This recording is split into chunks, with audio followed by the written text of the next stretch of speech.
तो last class में हमने कुछ इंपॉर्टेंट टर्म्स जैसे कि इलेक्ट्रोड पोटेंशियल क्या होता है, स्टैंडर्ड इलेक्ट्रोड पोटेंशियल किसे कहते हैं, सेल पोटेंशियल क्या होता है, ये सारी चीजें आप लोग लास्ट क्लास में देख चुके हैं। उसके अंदर सबसे इंपॉर्टेंट जो कॉन्सेप्ट था वो सेल पोटेंशियल का था। सेल पोटेंशियल के अंदर आपको मैंने एक फॉर्मूला लिखवाया था, ई कैथोड माइनस ई एनोड या ई राइट माइनस ई लेफ्ट, और वो भी ई नॉट के साथ लिख पाया होगा क्योंकि स्टैंडर्ड वैल्यू हमें यूज करनी होती है, यानी temperature T is equal to 0 के ऊपर हमें चेक करना पड़ता है। ठीक है, अब आज की क्लास में मैं दो तीन चीजें आपको पढ़ाने वाला हूं। एक कि ईएमएफ ऑफ अ सेल क्या होता है, जो कि करस्पॉन्डिंगली आपके इलेक्ट्रिसिटी चैप्टर में भी मैं आपको पढ़ाऊंगा कि what is the difference between voltage and EMF, जबकि बहुत आसानी से लोग इसको इंटरचेंजेबली यूज कर लेते हैं। तो ना ईएमएफ और वोल्टेज में क्या ही फर्क है, बहुत बड़ा फर्क है, उसको चेक करते हैं। फिर सेल को कैसे रिप्रेजेंट किया जाता है, सेल रिप्रेजेंटेशन, एक इलेक्ट्रोकेमिकल सेल को आप रिप्रेजेंट कैसे करते हैं, there is a way to represent a electrochemical cell, वो भी हमें देखना है। फिर अल्टीमेटली आज की क्लास में हम ये सीखेंगे कि वो जो वैल्यू डैनियल सेल के लिए 1.1 आया था उसको कैलकुलेट करते कैसे। तो आप कहेंगे सर कैलकुलेट करना तो लास्ट क्लास में आपने दिखा दिया था कि E cathode minus E anode is equal to 1.1 आप तो लेके आ गए थे, पर वो जो ई कैथोड और ई एनोड की वैल्यू है वो कहां से लेके आए थे?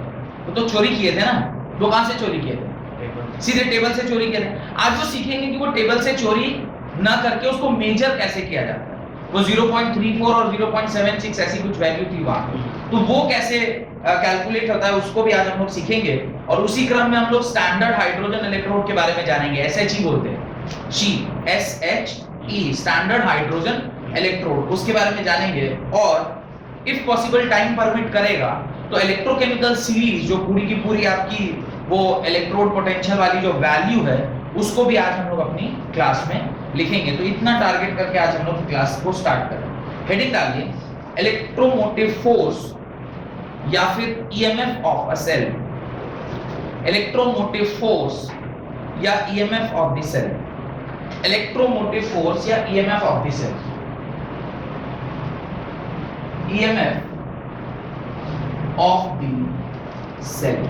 अब देखिए ये ईएमएफ ऑफ द सेल क्या है, इलेक्ट्रोमोटिव फोर्स। ये ईएमएफ में ये ईएमएफ का फुल फॉर्म क्या है, electromotive force. This is electromotive force, ये आपका इलेक्ट्रोमोटिव फोर्स।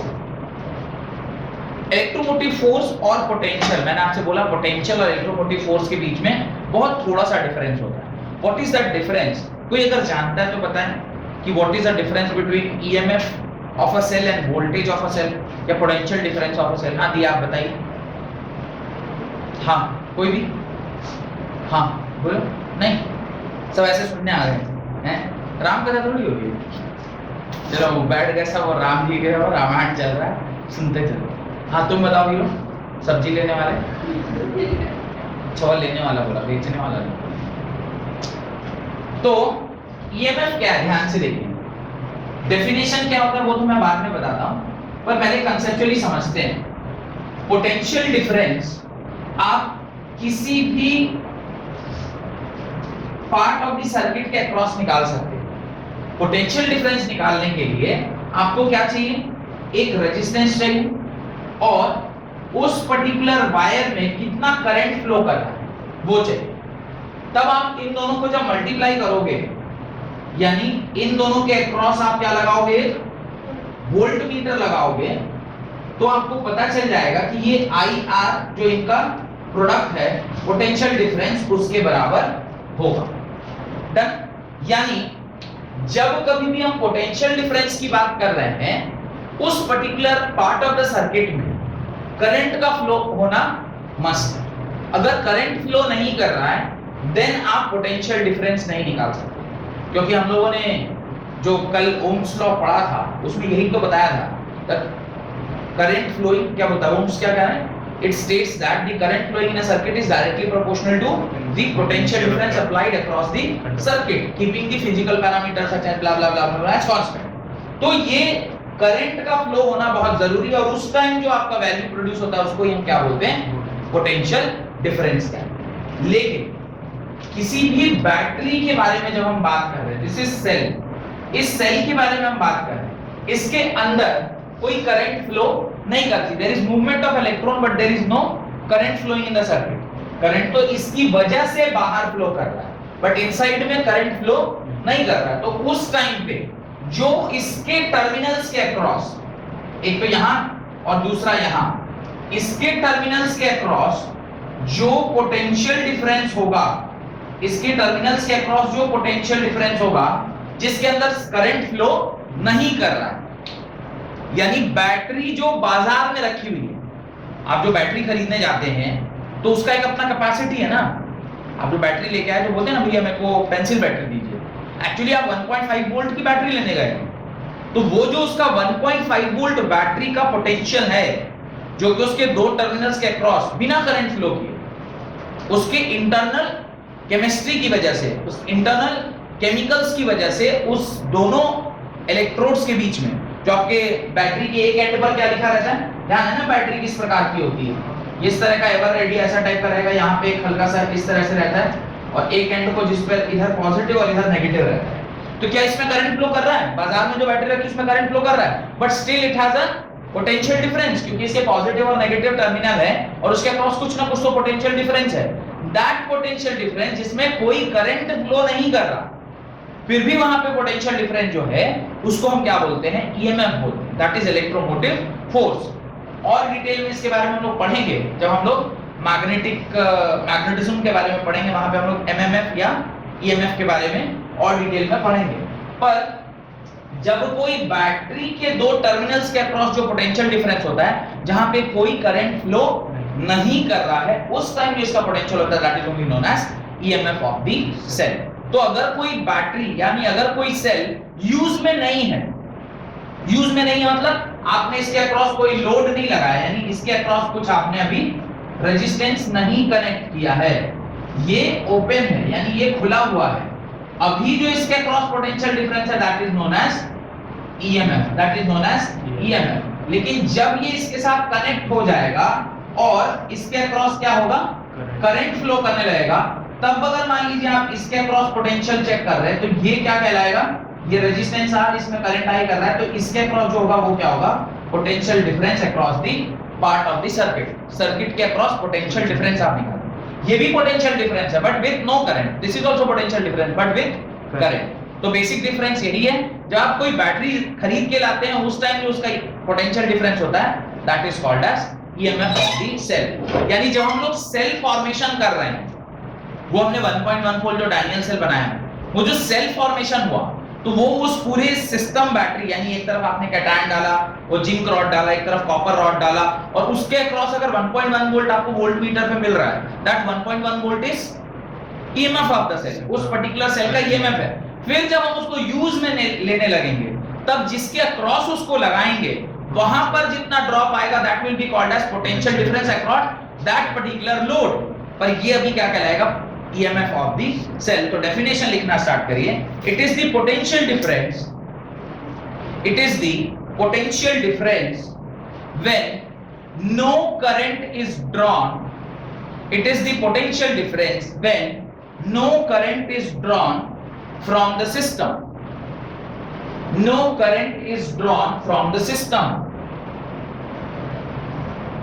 तो जब कोई करंट उसके अक्रॉस नहीं फ्लो कर रहा है उस टाइम जो उसका पोटेंशियल डिफरेंस है that is only known as EMF of the cell. It is measured in volt, it is measured in volt, it is measured in volt. और ईएमएफ इज इक्वल टू होता है reduction potential, reduction potential of cathode minus reduction potential of anode, potential of anode।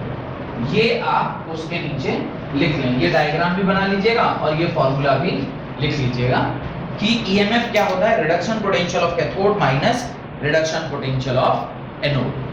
तो ये आपकी battery है, specific कोई एक brand आप एवर रेडी लिख सकते हैं ना, Duracells Eveready, Eveready READY होता है, एवर रेडी। एवर रेडी का ये बैटरी है,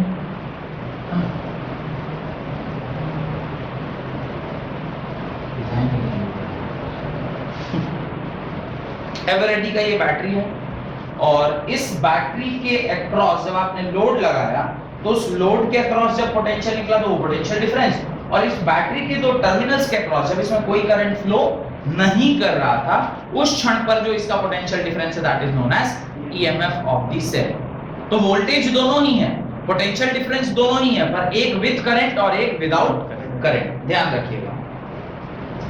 डन, ये फॉर्मूला लिख लिया, EMF is equal to reduction potential of cathode minus reduction potential of anode, reduction potential of cathode minus reduction potential of anode. उसके नीचे लिखें EMF of the cell depends upon, EMF of the cell depends upon पहला nature of metal and its ion, nature of metal and its ion, दूसरा concentration of electrolyte, पहला nature of metal and its ion, दूसरा concentration of electrolytes and तीसरा temperature.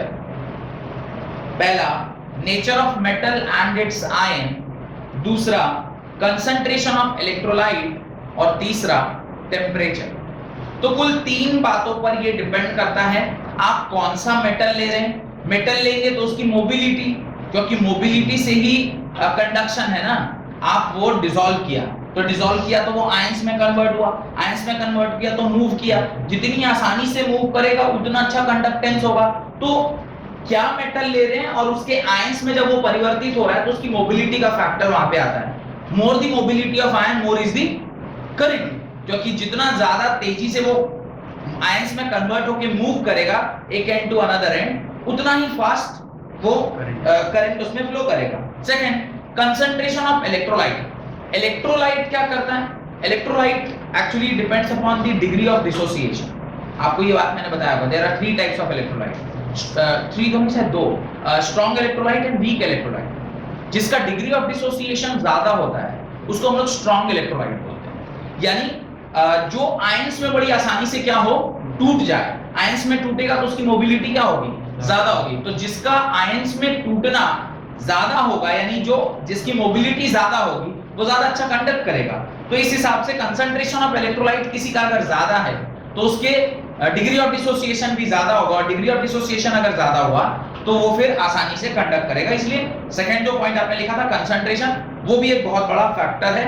और तीसरा temperature, क्योंकि temperature के vary करने से भी आयंस के मूवमेंट में चेंजेस आते हैं। आप किसी भी सिस्टम का टेम्परेचर बढ़ाएंगे तो उसमें क्या आएगा, रैंडमनेस आएगा, काइनेटिक एनर्जी उसकी क्या हो जाएगी, इंक्रीज कर जाएगी। तो काइनेटिक एनर्जी इंक्रीज करेगी तो जिस रेट से वो पहले मूव कर रहा था उससे ज्यादा फास्ट अब मूव करेगा। तो इस प्रकार से ये 3 फैक्टर्स हैं जिसके ऊपर ये डिपेंड करता है। डन, हेडिंग डालें सेल रिप्रेजेंटेशन।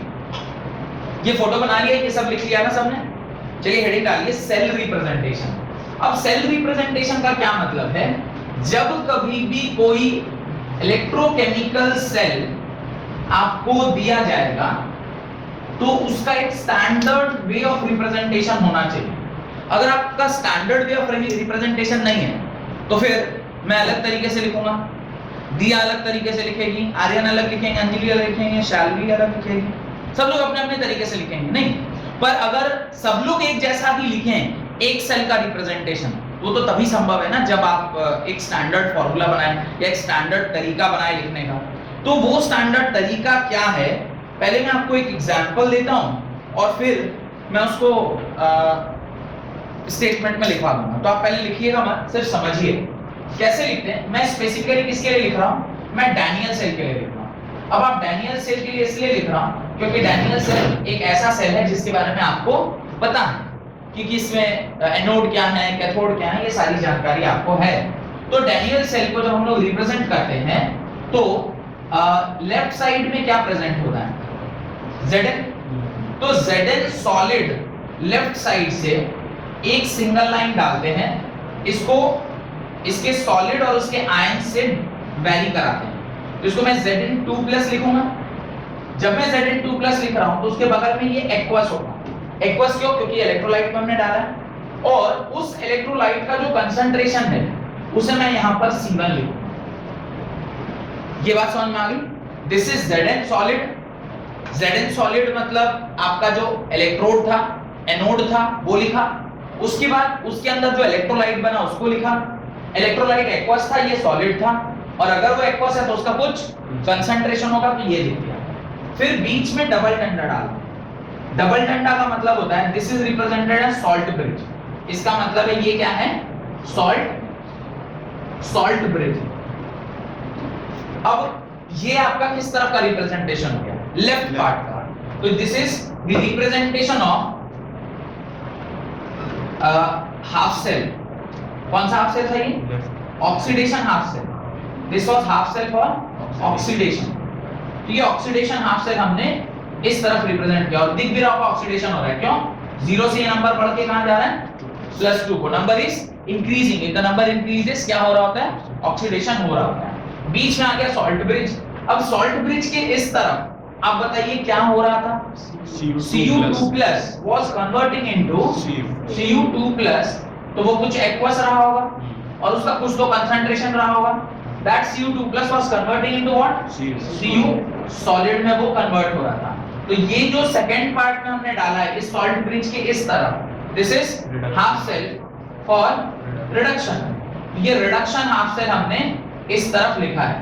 इस प्रकार से किसी भी सेल को आप रिप्रेजेंट करते हैं। जैसे जैसा आप सेल को देख रहे हैं, लेफ्ट साइड को लेफ्ट साइड पे लिखा, राइट साइड को राइट साइड पे लिखा और बीच में क्या डाला? डबल डंडा। डबल डंडा मतलब it is representation of a salt bridge. इस प्रकार से किसी भी सेल को हम रिप्रेजेंट करते हैं। जहां पे पहले आप मेटल सॉलिड, तो अगर इसको जनरली रिप्रेजेंट किया जाए या जनरल रिप्रेजेंटेशन किया गया, इन जनरल रिप्रेजेंट किया जाए, तो हम क्या लिखेंगे? Metal solid single dash. जो भी मेटल है इसको M1 मान लीजिए, तो ये M1 का कोई N+ आयन बनेगा। हमें नहीं पता क्या आयन है, वो होगा एक्वस और उसका कुछ कंसंट्रेशन होगा। फिर इसके बीच में सॉल्ट ब्रिज आएगा। अब ये M1 आयन था, दूसरी तरफ क्या होगा? कुछ तो M2 है जो कि एक्वस है और उसका कंसंट्रेशन क्या है? C2, और वो किस में कन्वर्ट हो रहा होगा? M2 सॉलिड में कन्वर्ट हो रहा होगा। सर वहाँ M2 Mn+, हाँ ये N+ यहाँ आएगा। इस प्रकार से जब किसी भी XYZ सेल को हम इस प्रकार से रिप्रेजेंट कर सकते हैं, जहां पे इस तरफ वाला जो पार्ट है this is oxidation half cell, this is reduction half cell and this is salt bridge. ये क्या है? सॉल्ट ब्रिज है। This is salt bridge. इस तरीके से आप क्या करते हैं? इसको रिप्रेजेंट करते हैं। तो लिखना स्टार्ट करिए। While writing a cell, the anode is written.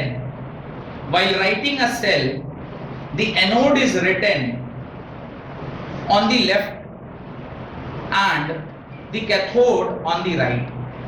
The anode is written on the left and the cathode on the right. तो एनोड पर जो कुछ भी हो रहा है उसको आप लेफ्ट में लिखते हैं और कैथोड पे जो कुछ भी हो रहा है उसको आप राइट पर लिखते हैं। Full stop. A vertical line separates metal from its metal ion. A vertical line separates metal from its metal ion. यानी इलेक्ट्रोलाइटिक सॉल्यूशन जिसको बोलते हैं, electrolyte solution. And a double vertical line indicates salt bridge. A double vertical line indicates a salt bridge between the two half cells. Between the two half cells. और ध्यान दीजिएगा, electrolyte, ये जो salt bridge है वो हमेशा दोनों electrolyte के अगल बगल होगा। अब देखिए इधर भी इलेक्ट्रोलाइट, इधर भी इलेक्ट्रोलाइट।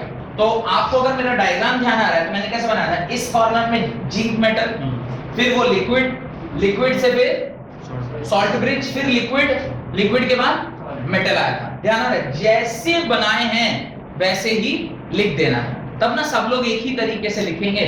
और ये standard representation of the cell है, तो उसी प्रकार से सब लोगों को लिखना चाहिए, ठीक है।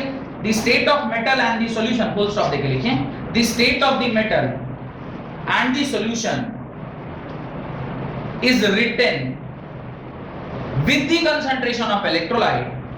The state of metal and the solution is written with the concentration of electrolyte in parenthesis. In parenthesis. तो आप ये जो state of the metal है, या इधर वो solid है कि liquid है, aqueous है, और उसका concentration, this is written in parenthesis. parenthesis. The state of the metal and the solution is written with the concentration of the electrolyte in parenthesis. उसके नीचे आप ये पहले जनरल रिप्रेजेंटेशन लिख लीजिए, फिर एग्जांपल में आप डैनियल सेल को रिप्रेजेंट कर लीजिएगा। पहले आप ये जनरल रिप्रेजेंटेशन लिखिए, उसके बाद आप डैनियल सेल को रिप्रेजेंट करिएगा, ठीक है।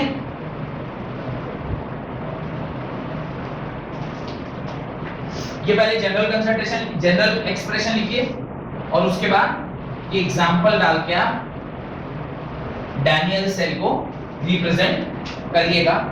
और इस रिप्रेजेंटेशन के बाद we try to find the formula of E cell, यानी सेल पोटेंशियल को निकालने की कोशिश हम लोग करेंगे फॉर दिस पर्टिकुलर। अच्छा, यहाँ पर एक और चीज मैं बोलना भूल गया कि ये 2+ से कहाँ जा रहा था, 0 जा रहा था, और चूंकि ये 2+ से 0 जा रहा है तो नंबर रिड्यूस हो रही है, इसलिए यहाँ पर क्या हो रहा है, रिडक्शन। तो एक जगह नंबर बढ़ रहा है, एक जगह नंबर घट रहा है, और नंबर बढ़ने से ऑक्सीडेशन, नंबर घटने से रिडक्शन। जैसा कि मैंने आपको याद करा है कि नंबर घट जाए तो रिड्यूस करता है, और नंबर बढ़े तो ऑक्सीडेशन होता है।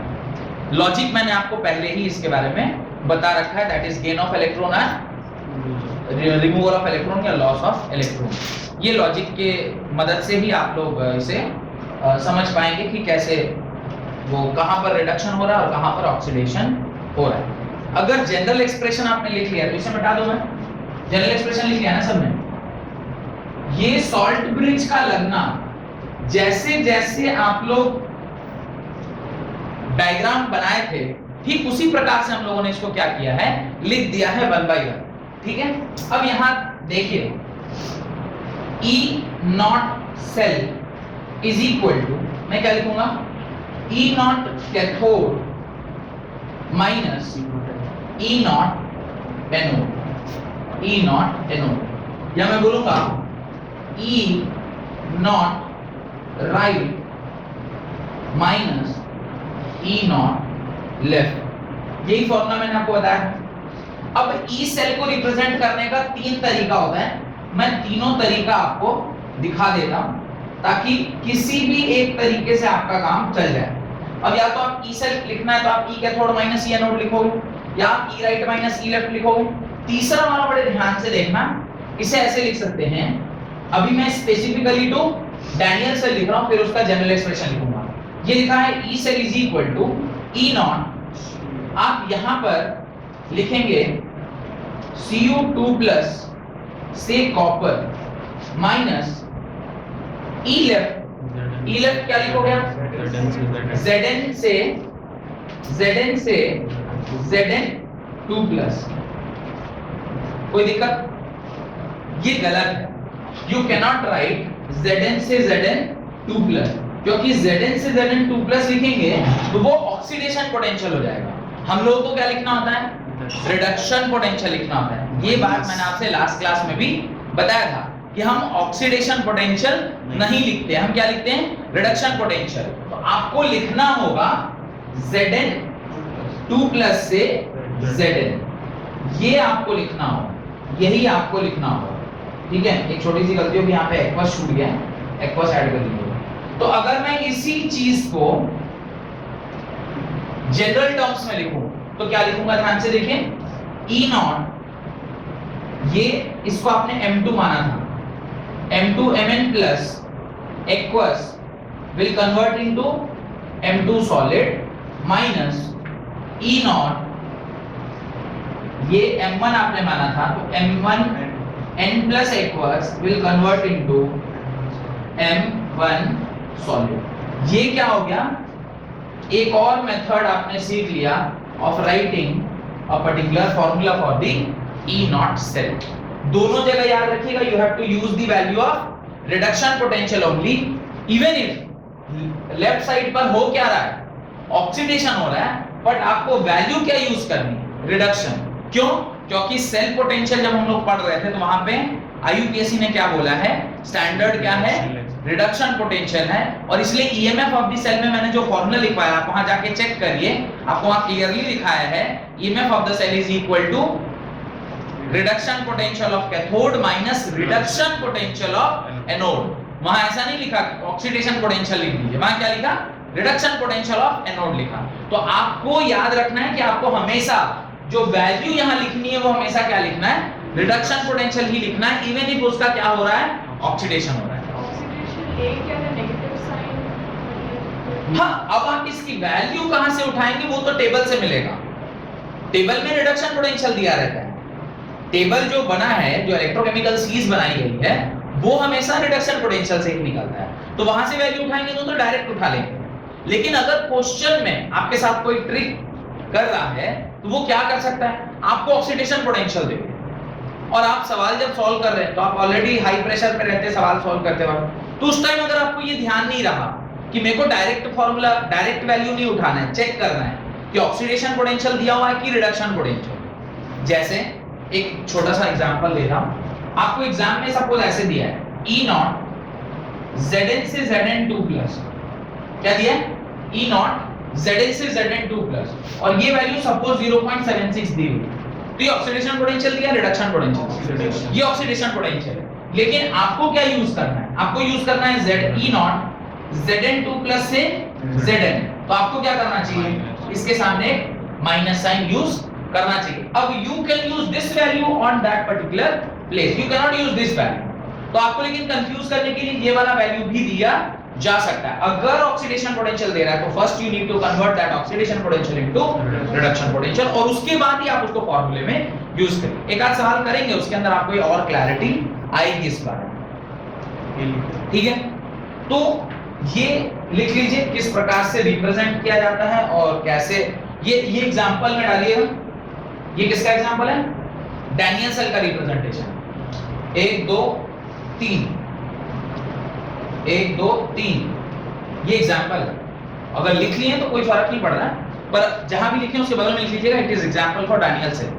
डैनियल सेल का सेल रिप्रेजेंटेशन हुआ in terms of EMF. EMF मतलब E not cell, E not cell is equal to reduction potential of cathode minus reduction potential of anode.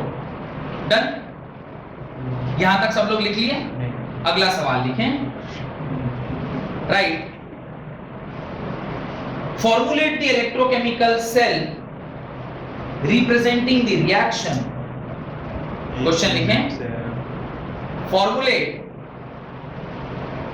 formulate the electrochemical cell representing the reaction 2 times chromium solid, मैं reaction बोल रहा हूं अभी, 2 times formulate the electrochemical cell representing the reaction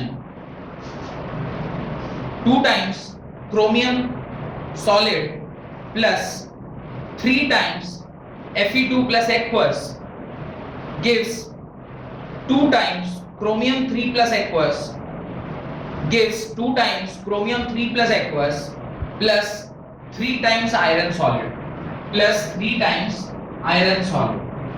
ये इस प्रकार से आपको वैल्यू रिएक्शन दी गई है, रिएक्शन को देखकर आपको सेल रिप्रेजेंट करना है। मैं रिएक्शन एक बार बोर्ड पे लिख देता हूं। रिएक्शन क्या है, 2 times chromium solid plus 3 times Fe2 plus 3 times Fe2 plus aqueous gives 2 times chromium 3 plus aqueous plus 3 times Fe solid। ये आपको रिएक्शन दी गई है और आपसे कह रहा है कि इसका सेल रिप्रेजेंट करिए, फर्स्ट पार्ट। दूसरे पार्ट में कह रहा है calculate the E not cell, calculate the E not cell if, calculate the E naught cell if E naught Cr3 plus 2 Cr, if E naught Cr3 plus 2 chromium is equal to, ये value आपको दी गई है, E naught Cr3 plus 2 Cr is minus 0.74 volt, और दूसरी value आपको जो दी गई है वो है Fe से Fe2 प्लस, Fe से Fe2 plus, that is 0.44 volt. आपसे कैलकुलेट करने कह रहा है ई नॉट सेल। तो सबसे पहले आपको क्या करना चाहिए, इनको इनके हाफ सेल्स के फॉर्मेट में लिखना चाहिए, यानी एनोड पर क्या हो रहा है, कैथोड पर क्या हो रहा है, नहीं ना, एनोड पर क्या हो रहा है, कैथोड पर क्या हो रहा है। मैंने बताया क्या कोफिशिएंट्स के साथ कुछ करना है, बोला था? तो नहीं, जब बोला है तो कुछ नहीं करना, जब बोलूंगा तब करना होगा, ठीक है? तो ये क्वेश्चन सॉल्व करने पर आपको थोड़ा आइडिया लगेगा कि किस प्रकार से क्वेश्चंस को हमें टैकल करना है। मैं इसका सॉल्यूशन बनाता हूं। सबसे पहले आपको ये चेक करना है पेपर, मतलब क्वेश्चन को देखने के बाद, कि किसका क्या हो रहा है, ऑक्सीडेशन हो रहा है, और किसका क्या हो रहा है, रिडक्शन हो रहा है। तो जैसा कि आप देख सकते हैं ये 0 से किस स्टेट में गया है, 3 प्लस में, तो ये नंबर बढ़ रही है, यानी इसका क्या हो रहा होगा, ऑक्सीडेशन हो रहा होगा। और ये 2 प्लस से कहां गया है, 0 पर गया है, तो इसका क्या हो रहा होगा, रिडक्शन हो रहा होगा।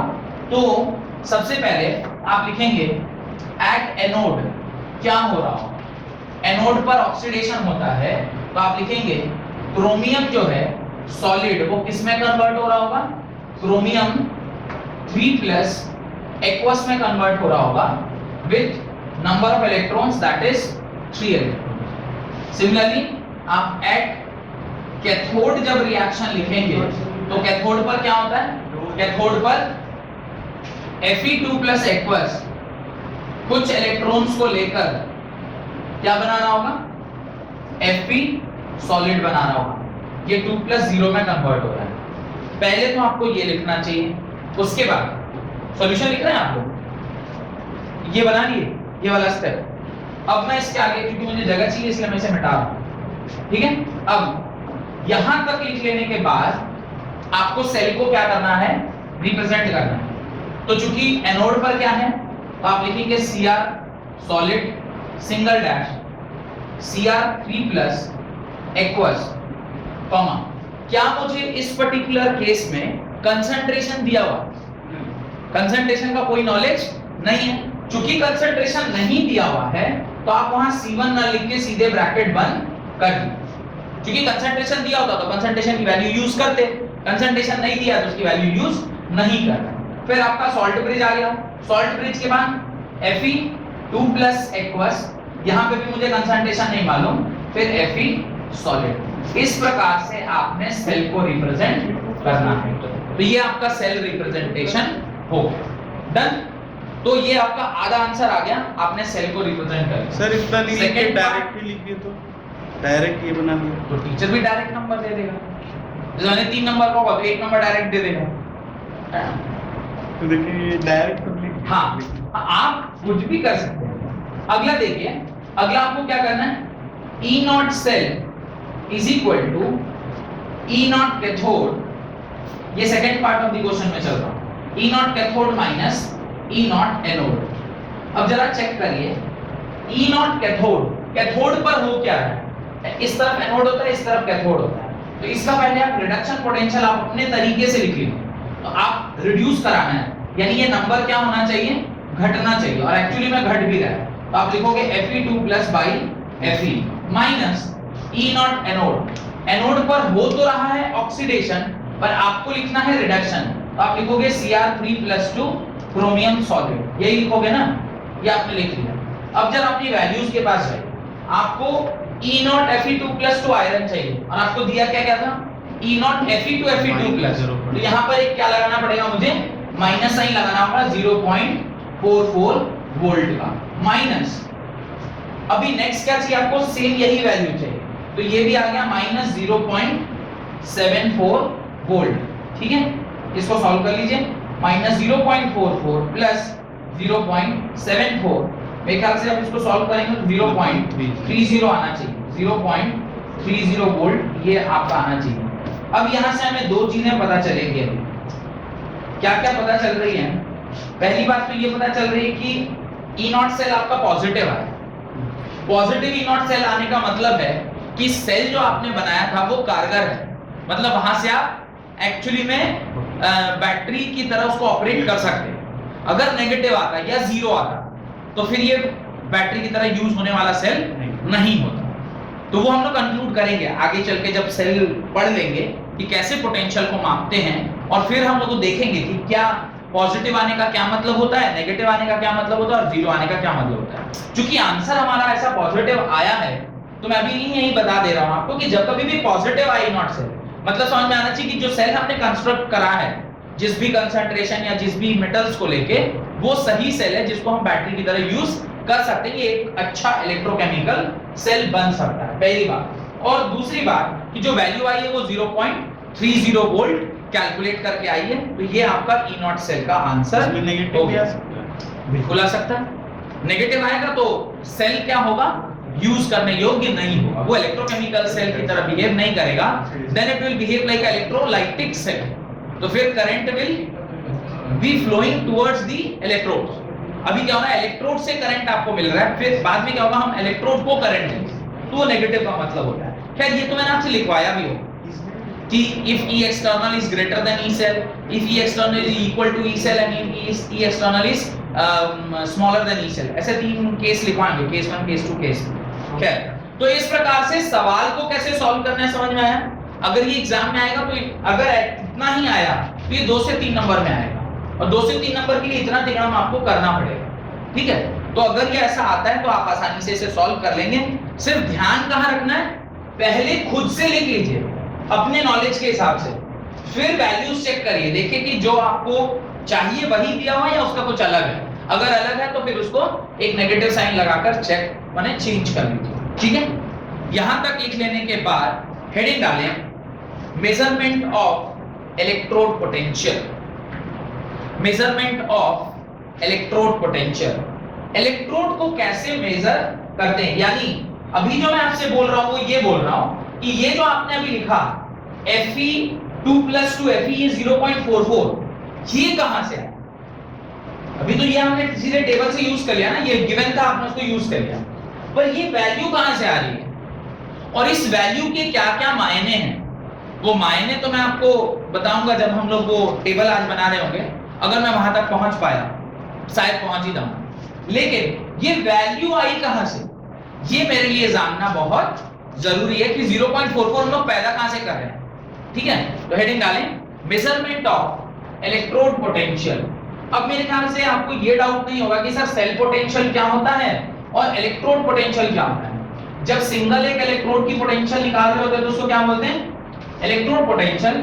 और जब एक से ज्यादा इलेक्ट्रोड्स आपस में जुड़कर वो एनोड और कैथोड बनते हैं और तब जो लोग पोटेंशियल निकालते हैं उसको क्या बोलते हैं, सेल पोटेंशियल बोलते हैं। तो पूरा सेल तभी बनेगा जब एक तरफ एनोड होगा एक तरफ कैथोड होगा, there is a potential difference, तो वहां पर जो पोटेंशियल आता है उसको क्या बोलते हैं, सेल पोटेंशियल बोलते हैं। और इंडिविजुअली किसी एक का अगर निकाल रहे हैं तो उसको क्या बोलते हैं, इलेक्ट्रोड पोटेंशियल। पर क्या मैं डायरेक्टली इलेक्ट्रोड पोटेंशियल निकाल सकता हूं, सोचने वाली बात, क्या मैं डायरेक्टली इलेक्ट्रोड पोटेंशियल निकाल सकता हूं, मतलब मेरे पास एक ही सेल से आप कह रहे हैं कि पोटेंशियल निकालो, संभव नहीं। कैसे, इसको समझने के लिए मैं ऐसा अगर आपको एक सवाल दूं, आपके दिमाग पर थोड़ा सा प्रेशर डाल, मैं आपको एक सवाल देता हूं कि मुझे ये पता करना है विदाउट एनी मेजरिंग स्केल कि इस क्लास में कि सबसे बड़ा बच्चा कौन है, सबसे टॉलेस्ट बॉय कौन है। नहीं कॉलर ऊंचा नहीं, अरे ये हो गया, मैं ये बोल रहा हूं कि इस क्लास में सबसे बड़ा बच्चा यानी टॉलेस्ट बॉय या गर्ल कौन है, अगर मुझे ये निकालना है तो how will I do it without measuring instrument. मेरे को मेजर नहीं करना, क्या करेंगे आप, लाइन से खड़ा कर देंगे, देन पता चल जाएगा। अच्छा मान लो 200 बच्चे हैं क्लास में, तुम ऐसे लाइन में देख के पता कर लो 1000 बच्चे हो क्लास में, लाइन से देख के पता कर लो 1000 में तो नजर ही जाएगा, फिर तो वहां पैरेलैक्स भी आ जाएगा क्योंकि दूर जाते जाते में तुम्हें वो छोटा दिखने लगेगा, नजदीक है तब ना तुम एग्जैक्ट देखोगे, ऐसे टेढ़ा देखोगे तो तुम्हें उधर वाला आदमी छोटा लगेगा इवन एक वो बड़ा है। तो लाइन में खड़ा ये कोई वो नहीं हुआ, मतलब तरीका नहीं हुआ। क्या तरीका होगा, क्या तरीका हो सकता है बिना मेजरिंग इंस्ट्रूमेंट के? द कंडीशन इज आप बिना मेजरिंग इंस्ट्रूमेंट के क्या करते हैं हम लोग, कोई आइडिया है? जो बड़ा हो हाथ उठाए, जो बड़ा है वो हाथ उठाए। हाँ हाँ हाँ, ये देखिए बहुत सरल है। आइए अंजलि इधर आइए, आइए आइए कदम ना, ये अरे जाइए, तो आप सामने बैठे हैं। अच्छा शामिल, अरे यार डरती है। अरे इधर से अब देखिए मान लीजिए आर्यन, ये बड़ा लग रहा है, बेस बड़ा लग रहा है यार। तो मान लीजिए मेरे को चेक करना है कि इस क्लास में इससे बड़ा कोई है कि नहीं है। मैं क्या करूंगा, इसको एकदम बिल्कुल दीवार में सटा के और ऐसे एक मैंने ऐसे हाइट ले लिया, चलो जाओ अब घर चले जाओ। अब मैंने ऐसा हाइट ले लिया, अब मैं किसी भी दूसरे बच्चे को बुलाता हूं, जैसे चलिए दिया आप ही आइए। अभी मैं सपोज करिए दिया को बुला रहा हूं और दिया का हाइट अगर इससे ज्यादा निकला, जो लग नहीं रहा है मुझे, हाँ ये तो काफी कम है, तो अगर दिया का हाइट इससे ज्यादा होता तब तो मैं ये जो अपना स्टैंडर्ड था इसको क्या कर लेता और ऊपर ले जाता। लेकिन जब तक मुझे इस हाइट का कोई दूसरा नहीं मिल रहा है तब तक तो यही मेरा सबसे बड़ा बच्चा होगा। अब एक एक करके आप यहाँ खड़ा करते जाओ, जो बच्चा इस हाइट से ऊपर वाला हुआ उस टाइम मेरा हाथ कहाँ चला जाएगा, वहां चला गया, उस बच्चे को साइड में खड़ा था, बाबू तुम साइड में खड़े रहो। जब तक इस हाइट से बड़ा बच्चा नहीं मिल रहा तब तक तो आर्यन ही मेरे बगल में खड़ा था क्योंकि अभी तक का सबसे बड़ा बच्चा है। जैसे इससे बड़ा कोई मिल गया मैं आर्यन में जाओ बैठो बाबू। अब जो दूसरा बच्चा जिसकी हाइट इससे ज्यादा है वो उसको बगल में खड़ा कर लिया और सबको लाके चेक कर रहे, 1000 हो 1 लाख हो चेक करते चलो। इस हाथ से ऊपर वाला कोई बच्चा मेरे को मिल गया तो फिर उसको भी भेज दिया, और नहीं मिला तो वही बच्चा क्या हो गया, हाईएस्ट हो गया। इसको करने के लिए आपने किया क्या, एक बच्चे को आपने क्या माना, स्टैंडर्ड माना। अगर वो स्टैंडर्ड आपको नहीं मिलेगा तब तो फिर आप ये कर ही नहीं पाओगे। एक बच्चे को स्टैंडर्ड मानना होगा, बाकी को आप उसके रिस्पेक्ट में क्या कर रहे हैं, मेजर कर रहे हैं, बाकी को उसके रिस्पेक्ट में आप कंपेयर कर रहे हैं। ऐसे ही जैसे कि यहां पर ये वाला कॉन्सेप्ट यूज किया, ये जो पर्टिकुलर सेल पोटेंशियल या इलेक्ट्रोड पोटेंशियल निकालने के लिए हम लोग क्या करते हैं, एक ऐसा सेल जिसको हम सेल पोटेंशियल 0 मानते, एक ऐसा सेल जिसको हम बोल रहे हैं कि इसका पोटेंशियल क्या होगा, 0। ठीक है, जरा सा सोचिए क्या है कैसा, वो तो मैं आपको बता देता हूं, पर अभी जो मैं बोल रहा हूं वो ध्यान से देखिए। मैं कह रहा E नॉट सेल निकालना मुझे, फॉर्मूला लिख रहा E of cathode minus E of anode. ये E of cathode minus E of anode आपने ऐसा लिख लिया। अब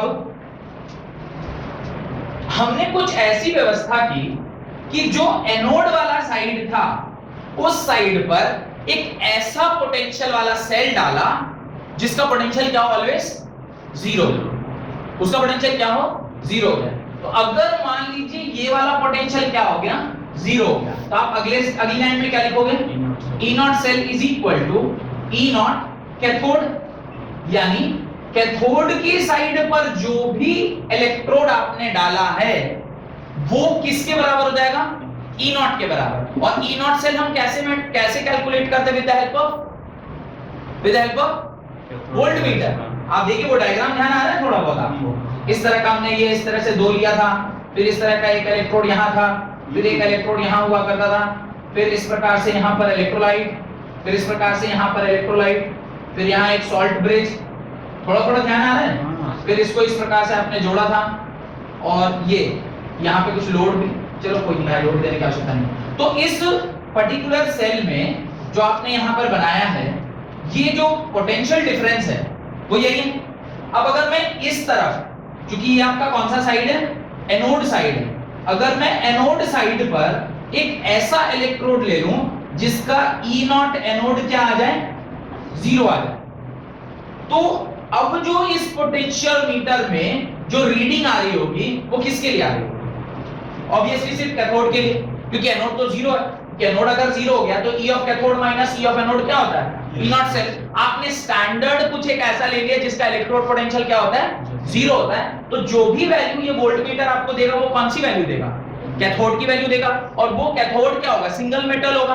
तो अब वो सेल पोटेंशियल हुआ या इलेक्ट्रोड पोटेंशियल हुआ? इलेक्ट्रोड पोटेंशियल हो गया, क्योंकि एनोड तो आपने जीरो मान लिया, तो जो भी पोटेंशियल आ रहा है वो किसकी वजह से आ रहा है? सिर्फ और सिर्फ इसी पर्टिकुलर इलेक्ट्रोड की वजह से आ रहा है। तो ये जो ई सेल है वो किसके बराबर हो गया? ई कैथोड के। और जो भी कैथोड आपने मेटल में लिया है, अगर जिंक ले लिया तो जिंक की वैल्यू आ जाएगी, कॉपर ले लिया तो कॉपर की वैल्यू आ जाएगी, आपने जो भी पूरा लिस्ट है वो लगभग 50-60 मेटल, वो पूरा लिस्ट आपने बनाया, मैंने नहीं बनाया, किसने बनाया? साइंटिस्ट ने ऐसे लेबोरेटरी में कर करके एक एक मेटल को कर करके ऐसा देखा होगा, और उसकी वैल्यूज को वोल्टमीटर से मेजर करके आपको वो लिस्ट तैयार करके दे दिया। सेंस बन रहा है कि कैसे हम लोग वो मेजरमेंट करते हैं, पर ये लेबोरेटरी में किया जा सकता है, हम लोग नहीं कर सकते। अब जो हम पढ़ेंगे वो ये पढ़ेंगे कि किस इलेक्ट्रोड को आप जीरो मानोगे, किस इलेक्ट्रोड को आप क्या मानोगे? जीरो मानोगे। ये लिखना नहीं है, अभी लिखवाऊंगा। किस इलेक्ट्रोड को आप जीरो मानोगे? तो उसके लिए एक इलेक्ट्रोड का नाम दिया standard hydrogen electrode, SHE। Word आज की क्लास की स्टार्टिंग में मैंने यूज किया था, standard hydrogen electrode, SHE। SHE एक ऐसा इलेक्ट्रोड होता है जिसका पोटेंशियल क्या होता है? जीरो। ठीक है, तो लिखना स्टार्ट करिए। Right, in order to compute the EMF of the cell, in order to compute the EMF of the cell, we have to apply the relationship, E cell is equal to, in order to compute the EMF of the cell, we have to apply the relationship E cell is equal to E right minus E left, E right minus E left, या फिर E cathode minus E anode, जो भी लिखे। We have to write E cell is equal to E right minus E left, या फिर E cathode minus E anode.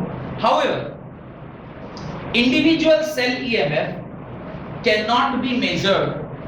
However, individual cell EMF cannot be measured as E cell is the potential difference, as E cell is the potential difference between two electrodes. However, E cell is the potential difference between the two electrodes that is measurable in a circuit, with the help of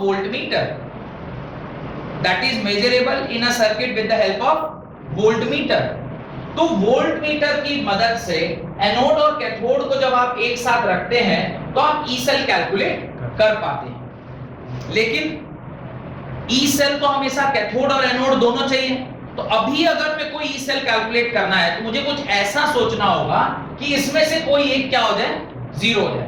तब जो आप किसी एक particular electrode का value E cell के बराबर हो सकता है, तो आप इंडिविजुअली कैलकुलेट कर पाएंगे। यानी वोल्टमीटर से जो वैल्यू आएगी वही आपके ई सेल की वैल्यू होगी, और वो ई सेल किसके बराबर होगा? उस पर्टिकुलर इलेक्ट्रोड का इलेक्ट्रोड पोटेंशियल होगा।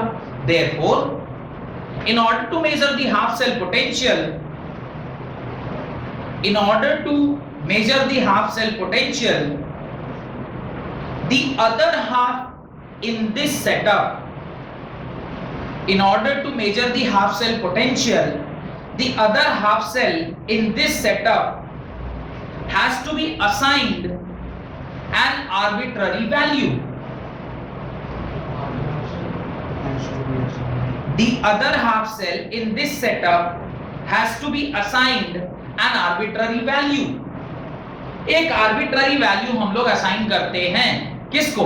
एक दूसरे half cell को। ठीक है, full stop.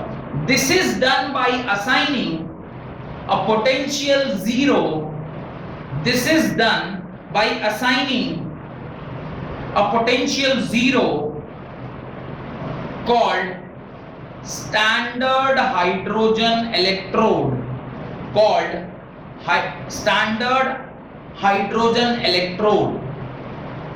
तो क्या बोले? assigning a potential of 0 called a standard hydrogen electrode। तो आपने क्या किया, एनोड की जगह पर एक SHE डाल दिया। SHE डाला तो उसकी वैल्यू क्या हो गई, 0 हो गई, और वंस वो वैल्यू 0 हो गई तो फिर आपने जो वोल्टमीटर से वैल्यू कैलकुलेट किया वो ई सेल की वैल्यू थी, जो सिर्फ और सिर्फ किसके बराबर होगी, ई ऑफ कैथोड के बराबर।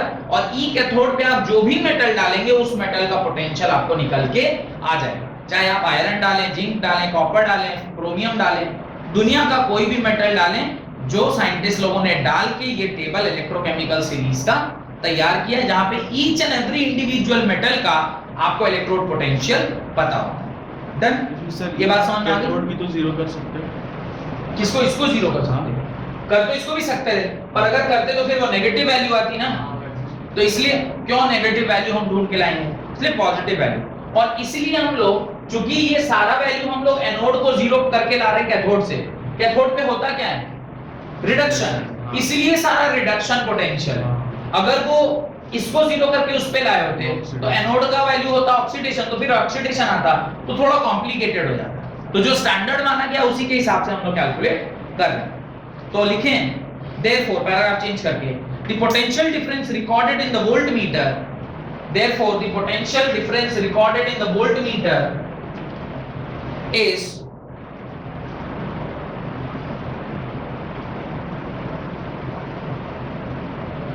only for the half cell, only for the half cell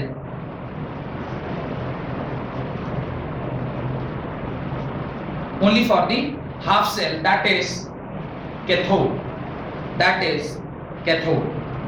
और SHE को कैसे रिप्रेजेंट करते हैं वो देख लीजिएगा, फिर उसके नीचे ये डायग्राम बना के और आप लिखिएगा SHE को रिप्रेजेंट कैसे करते हैं, लिखिएगा representation of SHE, right, representation of SHE, PT solid यानी platinum solid single bar, H2 gas, H2 gas, H2 gas single bar, H2 plus aqueous, H2 plus बोल रहा हूँ, H plus aqueous, H2 plus कहाँ से है, उस पर दो इलेक्ट्रॉन होते हैं, H प्लस एक्वस। तो ये आपका SHE का रिप्रेजेंटेशन हो गया, ठीक है। उसके नीचे आप क्या करेंगे, ये फॉर्मूला लिख लीजिएगा, E cell is equal to E of cathode minus E of anode, और E cell is equal to anode 0 ले लिया, बिकॉज हमने एनोड पर क्या लिया था, एनोड पे हमने SHE ले रखा है, और SHE लिया तो इसका जो पोटेंशियल होता है वो क्या होता है, 0। इसे हमने आर्बिट्ररी वैल्यू डाल रखे हैं, जो कि बाद में प्रूव भी किया तो वो 0 आया, ठीक है। और ये 0 एट ऑल टेम्परेचर्स, इसकी जो वैल्यू है 0 एट ऑल टेम्परेचर्स, ध्यान रखिएगा। ऐसा नहीं, आपने लिखा है ना कि जो EMF है वो डिपेंड करता है 3 बातों के ऊपर, एक तो उसका मेटल, उसके आयंस, कंसंट्रेशन एंड टेम्परेचर। तो इसका जो SHE का वैल्यू है वो ऑल टेम्परेचर्स पे क्या रहता है, 0 ही रहता है, वो चेंज नहीं करता है। तो ये आप उसके नीचे लिख लीजिए।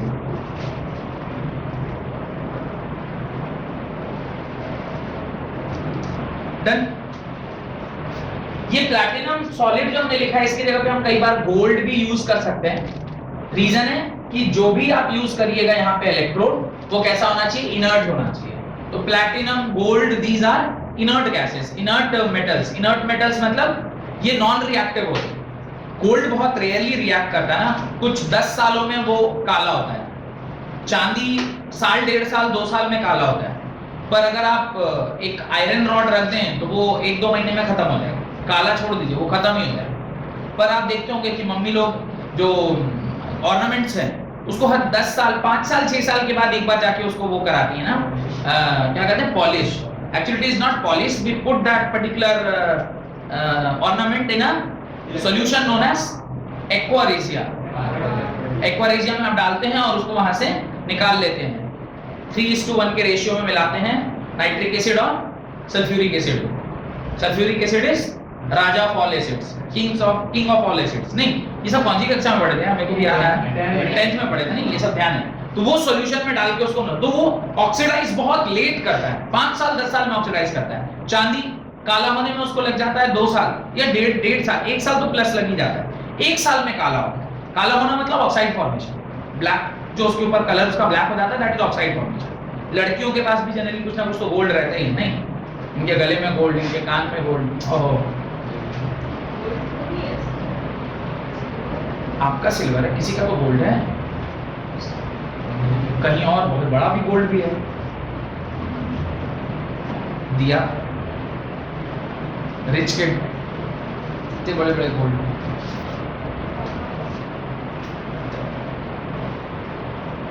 चलिए खैर, तो ये समझ में आ गया होगा मेरे ख्याल से, है ना, कि ये फोटो भी बनाना है पर ऐसा नहीं बनाना। मैंने ऐसा बनाया है पर आपको ऐसा नहीं बनाना है। फोटो इसलिए बनाया ताकि पता चले ना कि एनोड की साइड पे आपने क्या डाला है और ये E0 कैथोड आप यहाँ से निकाल रहे हैं। तो जल्दी E0 कैथोड यहाँ से आपका निकल के आएगा और कैथोड की जगह पे आप कोई भी मेटल यूज कर सकते हैं।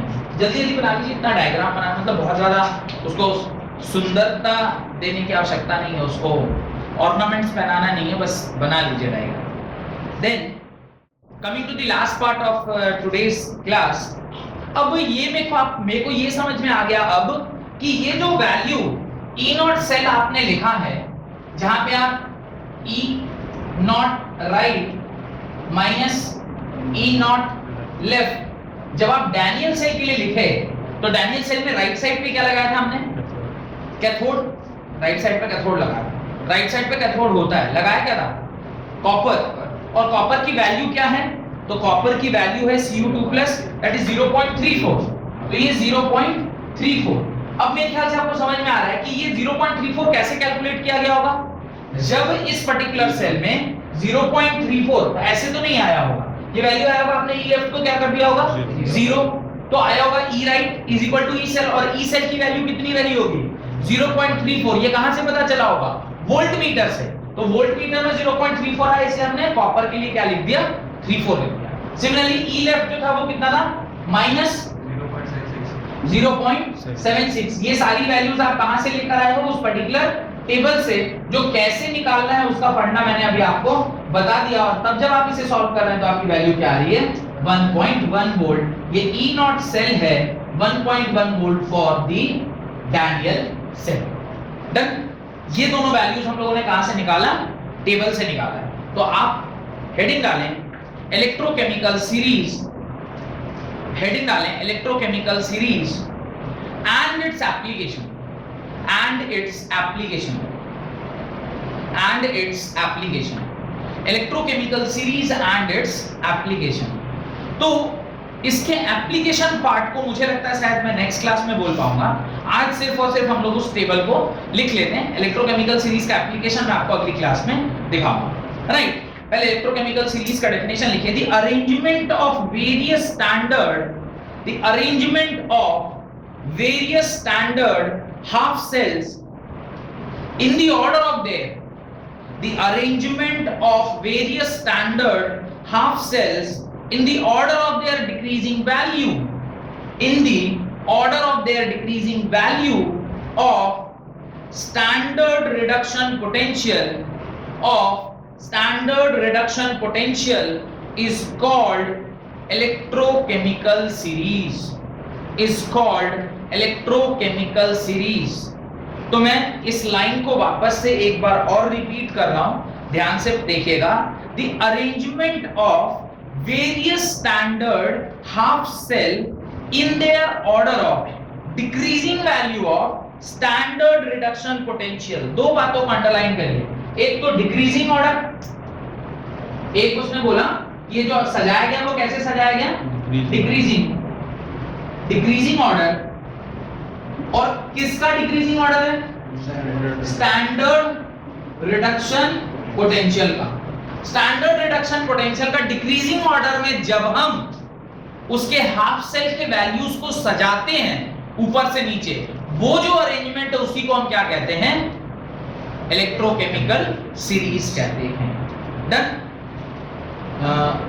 ऊपर लिखें the standard potential at 298 Kelvin, the standard potential table लिखना है, उसका हेडिंग डालें standard potential, standard electrode potential at 298 kelvin, 298 kelvin. ये स्टैंडर्ड टेम्परेचर पे आपका जो वैल्यू है वो हमने कैलकुलेट किया है 298 केल्विन पे, ठीक है।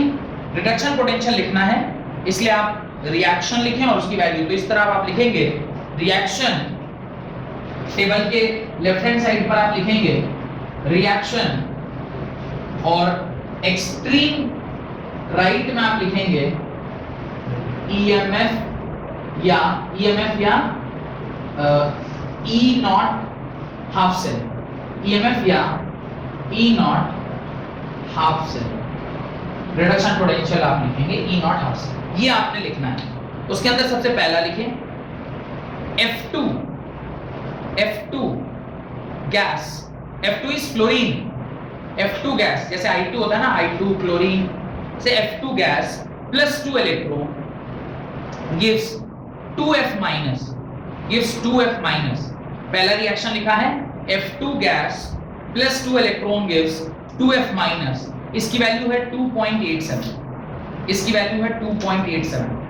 ऐसे आपको पूरा टेबल लिखते चलना है। Second CO cobalt CO3 plus, cobalt CO3 plus plus electron gives CO2 plus 1.81, एक इलेक्ट्रॉन। कोबाल्ट 3 प्लस प्लस एक electron gives cobalt 2 plus 1.81। Next MnO4 minus, MnO4 minus,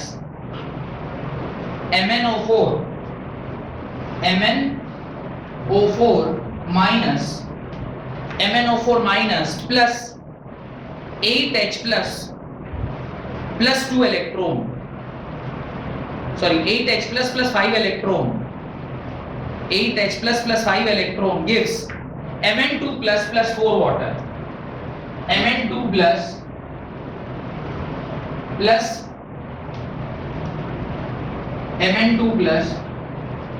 4 water.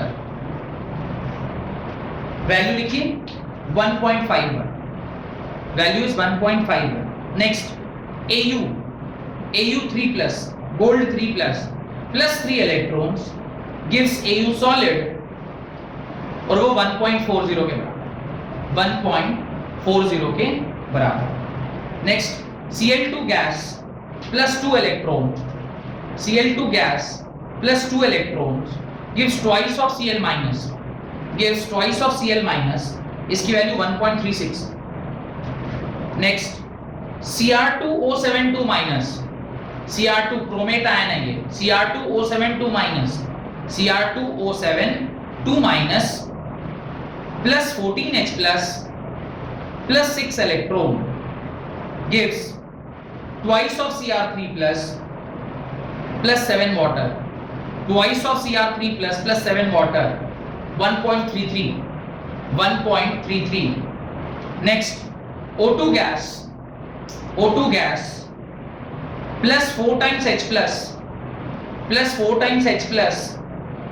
4 electron gives twice of water, 1.23। next Br2 bromine, Br2 plus 2 electron gives twice of Br minus, Br2 plus 2 electron gives twice of Br minus, 1.09। NO3 minus plus 4H plus 3 electrons give NO gas plus 2 water, 0.97। next twice of Hg2 plus 2 electrons gives Hg2 2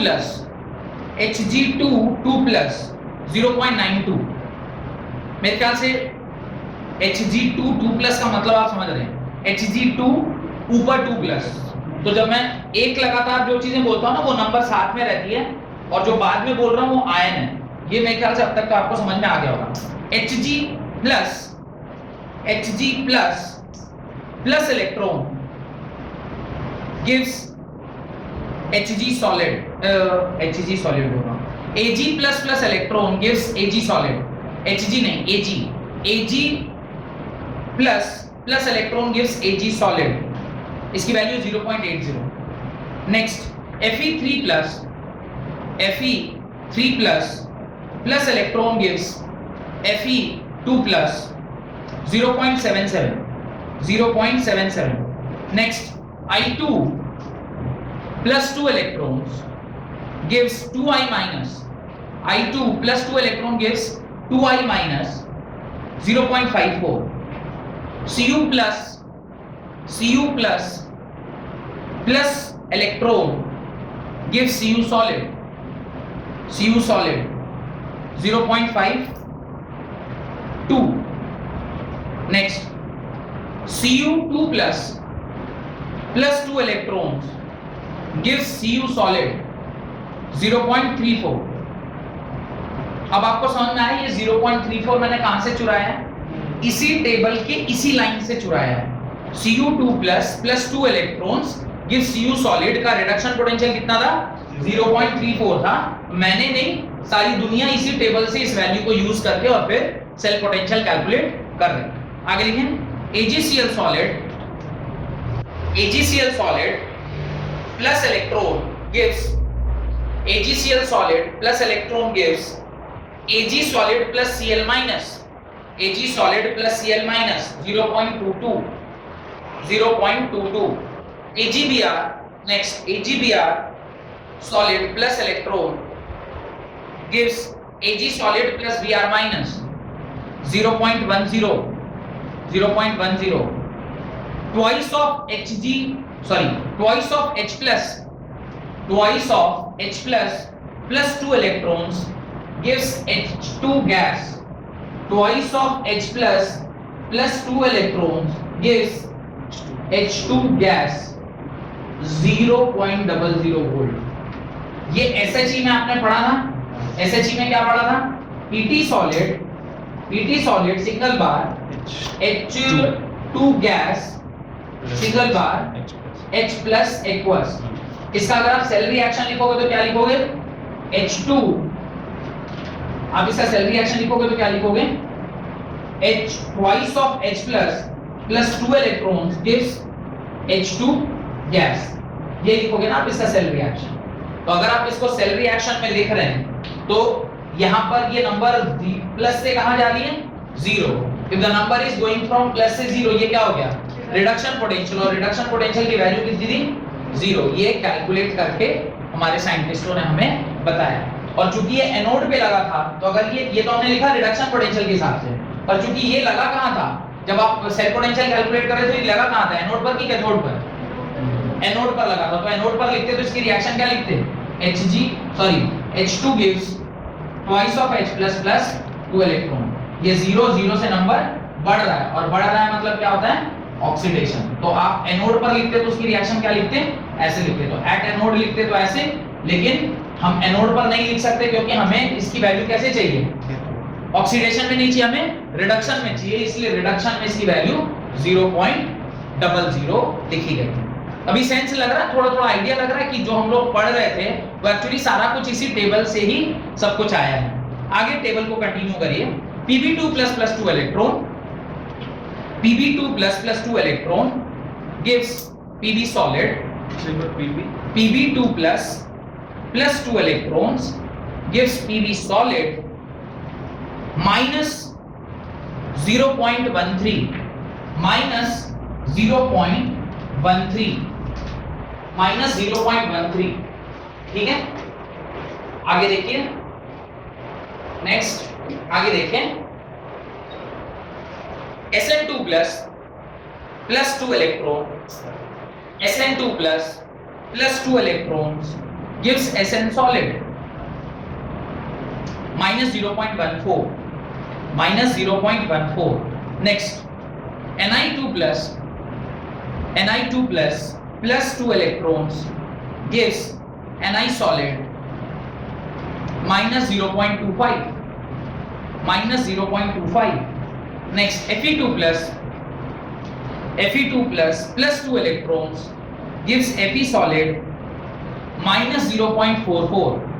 ये value use किए थे क्या अभी? Fe2 plus 2 electron give Fe solid. एक question में हमने ये value use किया था minus 0.44. तो वो क्वेश्चन वाला कहां से लाया हुआ ये वैल्यू? इसी टेबल से लेके आया हुआ।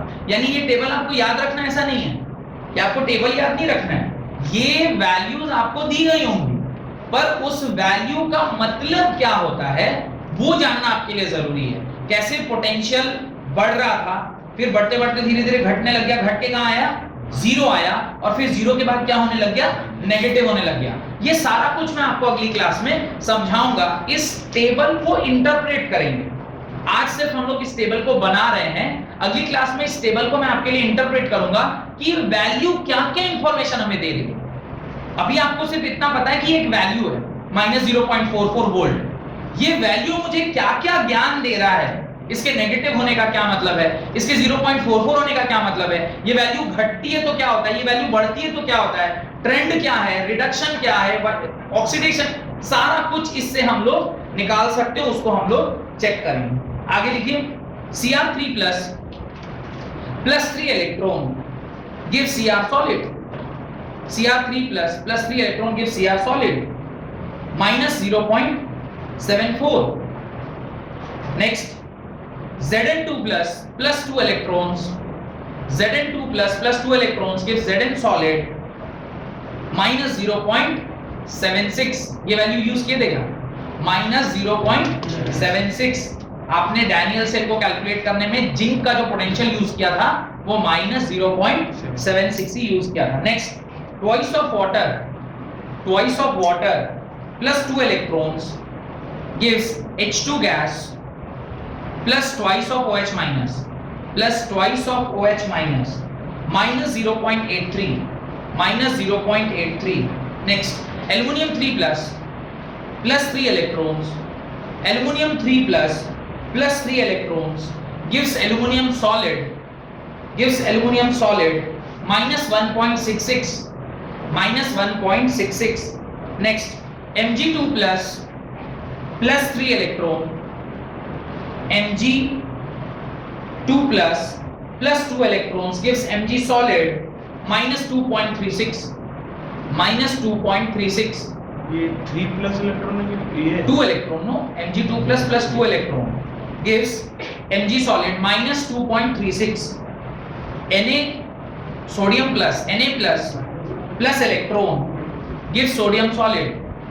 Na plus electron gives sodium solid minus 2.71 minus 2.71. Ca2 plus 2 electron.